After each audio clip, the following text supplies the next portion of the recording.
Hey, so I just finished watching You Had to Be There podcast, episode 11, if my counting is correct.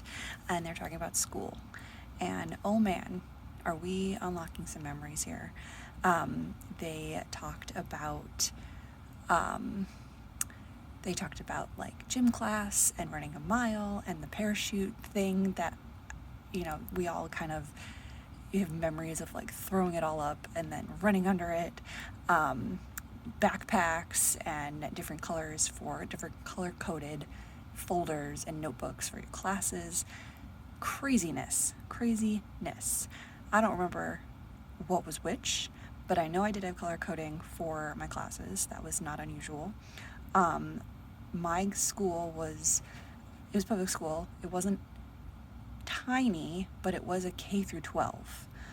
My graduating class was like just over 100 people, so I suppose it was small. But pretty sure we had cubbies in elementary school, which was K to 4. Middle school, nope, K to 5. Middle school was 6 to 8, and high school was 9 to 12. Different sections of the school, the memory, I'm just rambling now, but the memory of eating lunch at 10:30 in the morning. You got your class schedule and you're like, so my lunch is at 10:30. When's your lunch? Oh, it's at 12. So fun. I was the kid who brought my lunch every day. I think I probably had one of the plastic lunch boxes for a while, and then I think either my parents or other parents and just kind of became a thing of don't bring that one because they're gonna like throw it out. That's why it baffles me these days when I see some things on Instagram stories that are like, or not stories, but like the things that pop up recommended for you that are like, oh, I made my kid's lunch and it's like a bento box. I'm like, I can't even handle that as an adult. So that kind of crazy, it's crazy to think about. But yeah, I was the kid who brought my lunch every day, sat and waited for people. I mean, I had a handful of friends who brought their lunch too, where the line wasn't terribly long. I don't even remember. But anyway, going to the podcast comments. So with Kate mentioning about crayons. Okay, crayons. You hear me saying crayons. It is spelled Crayons. But I said this in their comments. So she grew up, if I'm not mistaken, in the Chicago realm, so Midwest-ish. And I grew up in Buffalo, New York. Crayons.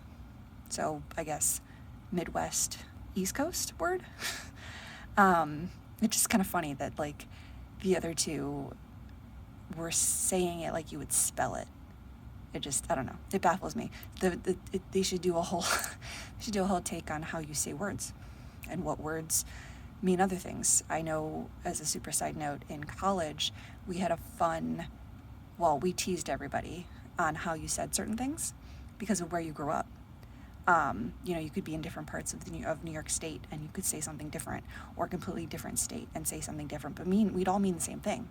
So anyway, let's see what else. I actually agree with Erin's hot take, which is not a surprise at all. All of us in the elder millennial realm, we want physical things, and I think the girls kind of forgot that in some cases you can actually ask. Because say you have like an elderly person with you, like it's not like they're not going to have menus. They might only have like one or two, but if you have a problem, you just have to ask. Like, oh, scan the QR code. My phone doesn't work. Like, just tell them I want a menu. My eyesight's not great. I don't know. Come up with some excuse. But anyway, this one was fun. It unlocked a lot of fun things, fun memories.